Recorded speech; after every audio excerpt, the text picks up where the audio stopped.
Jou, what up? Mul oli siis täna selline geniaalne mõte, et ma teen talle bike checki, et tulen randa filmima. Aga siis ma sain aru, et see on liiga palju tuult. Aga proovime filmida ikka ja mõtlesin, et ma enne lennatan drooni ülituuline, aga vaatame, kas töötab või mitte.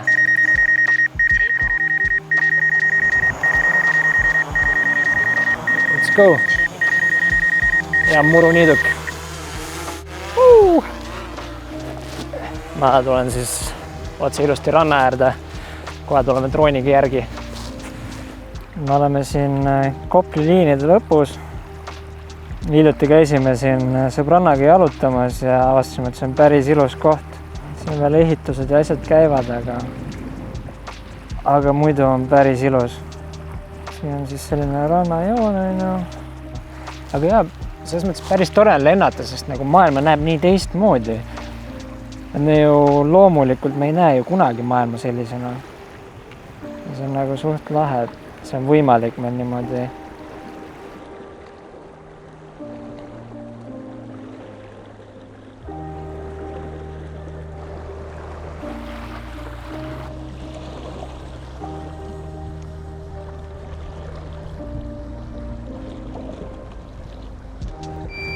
No nii, ja nüüd hakkab meil aku tühjaks saama, nii et tuleme koju tagasi. Mulle meeldib seda drooni niimoodi kätte võtta.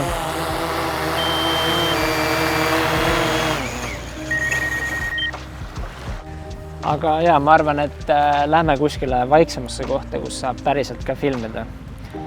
Teeme ikkagi selle bike checki ära ka teile. Mul neid asju nii palju. Liiga palju. Nii, ja aeg see kaameraga kotti panna. Ja nüüd oleme Kase pargis, et siia nagu näha on tulemas uus betoonpark. Minu meelest on natuke naljakas, et siin on betoonobstaaklid, aga maas on asfalt. Igatahes lähme selle minirämbi juurde. Betoonist mini on siin. Kõik tundub chill, aga mis mind natuke häirib, on see, et esiteks, kui sa vaatad, siis sealt ülevalt see on natuke viltu, aga nagu kui sa seda kvarterit vaatad, siis sa saad aru, milles probleem on. Natuke lauge tundub. Sealt on hea lihtsalt üle hüpata flätti või? Ma ei tea.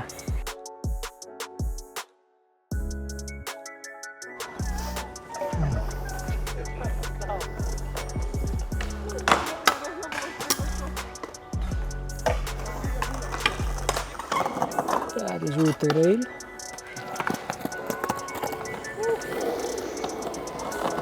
Ka huvitav lahendus.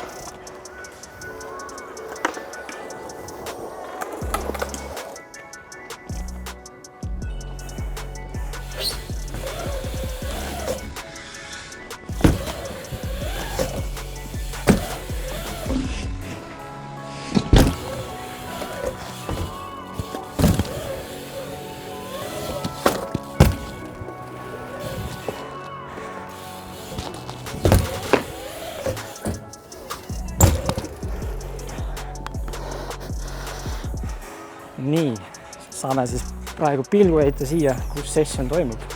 Nii, ja siia samma tulebki siis võistluspark. Siia tulevad tribüünid. Ja park tuleb siia, seal üleval on lava. Ja need on siis reilid, mida hakkame sõitma. Või kutid tegelikult ei ole, aga päris tuusaks.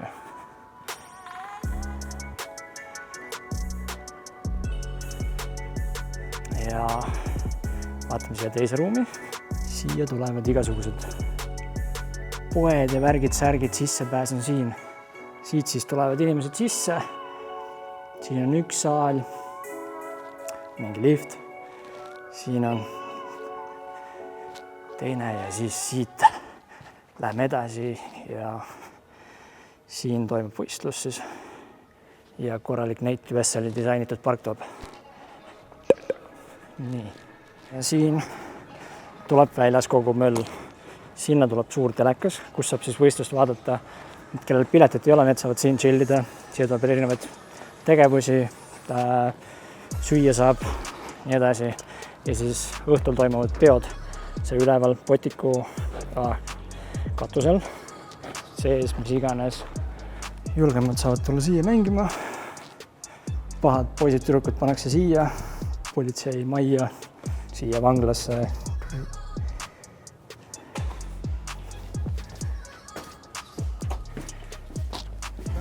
Ja oleme siin üleval.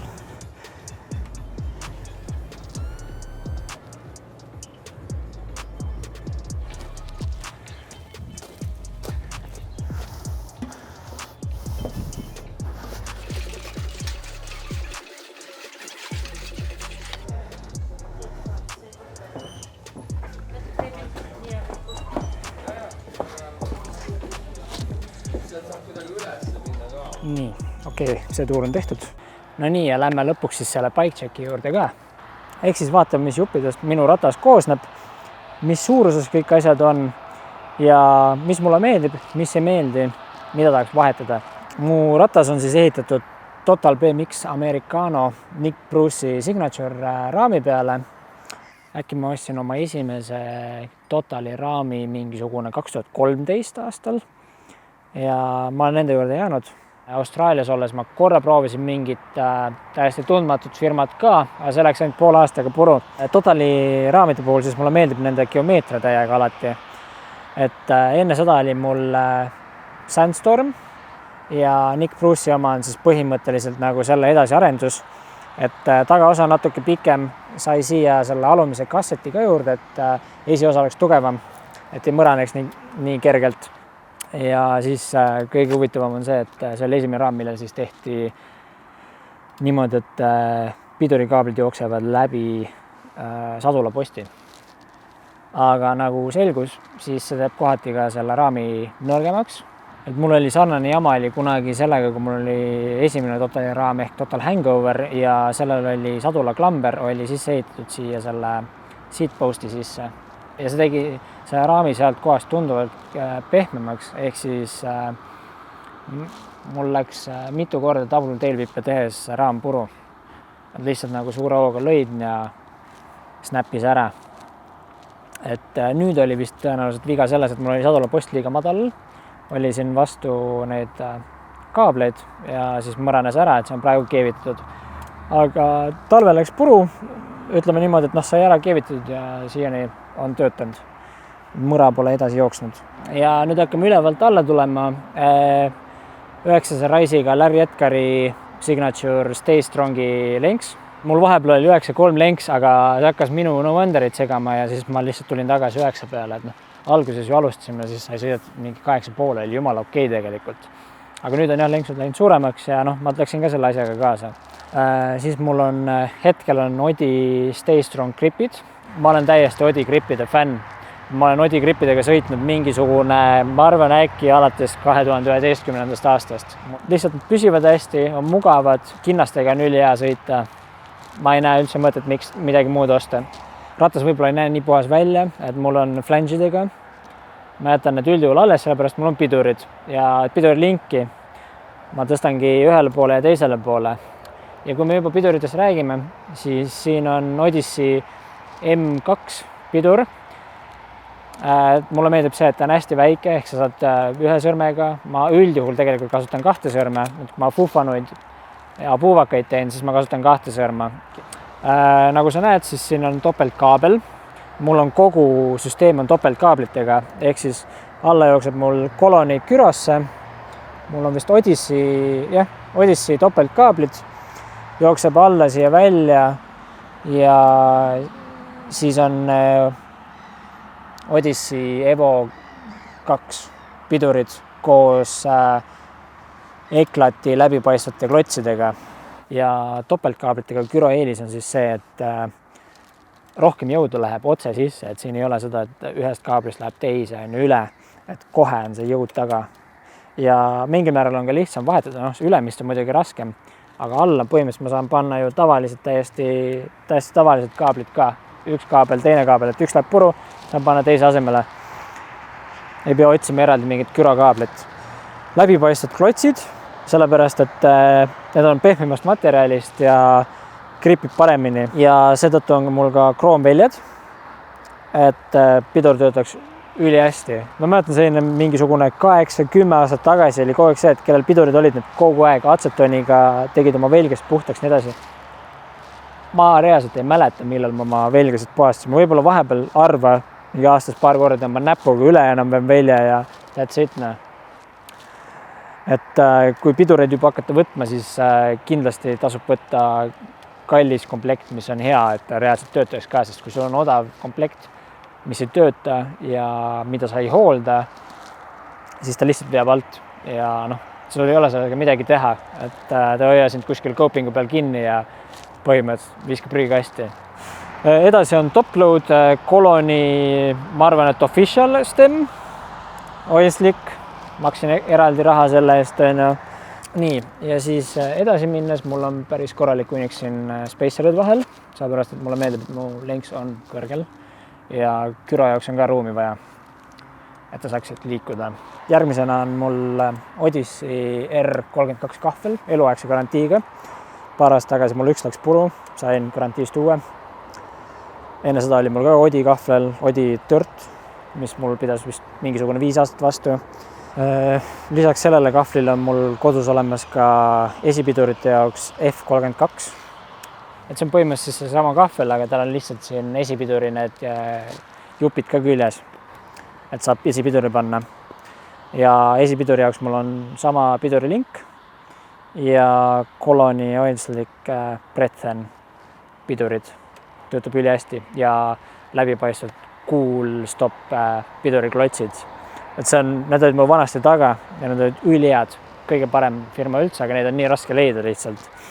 Sadul on hetkel BSD Safari, ostsin sinist värvi plaaniga, et kui ma ostan endale uue raami, siis ma tahan valget osta. Mul on ratas olnud lihtsalt sama värvi nagu väga-väga kaua. Aastast 2014 on mul põhimõtteliselt sama musta ja oisliki ja kroomi kombo olnud. Mõtlesin, et ma tahan vahetada natukene värvi mingi hetk. Siis järgmisena on Coloni Oilslick sadulapost lõigatud, et ta ei kaaluks liiga palju ja ei jääks liiga pikaks, sellepärast, et siia raami, nagu ma ütlesin, siis ei mahu sisse. Aga ma olen tavaliselt lõiganud tegelikult hästi lühikeseks oma sadulapostid, et võimalikult vähe kaaluks. Nii, siis mul on Hyper Anorexic jälle Oilslick pedaalid. Need on päris mitu aastat olnud, neil ei ole laagreid sees. Ülikallid pedaalid olid 110 € maksis paar. Ma ei tea, kas pedaalidest on mõtet nii palju maksta, aga jah, igatahes alguses ma kartsin, et kuna siin on ainult 5 pinni ühel poolel, siis ma arvasin, et gripist jääb väheks, aga kuna mul olid enne kunagi äkki Superstari pedaalid, millel oli hästi palju pinne ja sellel ma pidin reaalselt relakaga pinnid lühemaks laskma, sest jalad olid täiesti kinni ja see sai kossid nagu kuu ajaga lihtsalt alla läbi. Aga need on nagu ülihead, sest nad kaaluvad vähe, grip on täpselt paras ja nad näevad ülihead välja. Ja ma eelistan metallpedaale, sellepärast ma sõidan vahepeal törti ja lihtsalt ma ei usalda plastikuid enam. Nii, siis järgmisena on mul 175 mm pikad eluaegse garantiiga jälle Odyssey Thunderbolt crankid. Et need on veits-süsteemiga, mulle meeldib, siis ei teki mingeid lokse sisse. Mul on küll pika aja peale lõpuks ikkagi vist tekkinud. Järgmisena on Coloni CC 28 hambaga hammakas. Taga on Coloni Wasp 9 alumiinium driveriga. Shadow Interlock V2 kett. Ma olen nendega ka põhimõtteliselt kogu aeg sõitnud, sest ma ei usalda enam mitte ühtegi teist ketti. Mingi jutt on, et need kuluvad kiiresti läbi, aga reaalselt nagu pigem lasta venib välja kui see, et snapib ära. Ma lihtsalt ei usalda mitte mingit muud ketti. Siis mul on 22 milline Vocal BMX-i BB, et mis teeb selle eriliseks on see, et teda on võimalik kuuskandiga kinni keerata, et seal on selline kummirõngas vahel ja ma saan kuuskandiga keerata niimoodi, et krängid ei käiks väga palju ringi. Ehk siis aitab niimoodi, et kui ütleme mingit tailwhippe asju teed, et kui sul krängid kipuvad tööle minema, saad kinni keerata, et nad enam ei liiguks ära. Et selle asemel, et ketti kogu aeg pingesse panna, siis ma võin lihtsalt BB kinni keerata. Et see on selline special asi, mida paljudel inimestel ei ole. osad on sinna lihtsalt pannud oma flange'i vahele või mida iganes, aga ma ei tea, mulle see ei meeldinud ja ma võtsin selle Vocali BB, see on ülihea. Ees ja taga on mul siis Coloni vasprummud. See on mul nüüd teine paar. Et mulle meeldib lihtsalt, kuidas nad välja näevad ja see hääl mulle on alati palju häälega rummud meeldinud. Ma olen ära puhastanud seest, hästi lihtsalt tilgaõli pannud ja natuke neid vedrusid ka pingutanud, et teeks veel kõvemat häält. Ja mulle meeldib on see, et tal on instant engagement, ehk siis tal on 6 konna ja kohe, kui ma hakkan väntama, ta on põhimõtteliselt vastand sellele, mis on free coaster, et kohe ta lihtsalt läheb edasi. See on ülihea. Ma olen nii ära harjunud sellega. Fake'ist võib-olla on raskem teha, sest sa pead kohe hakkama väntama, aga ma olen ära harjunud.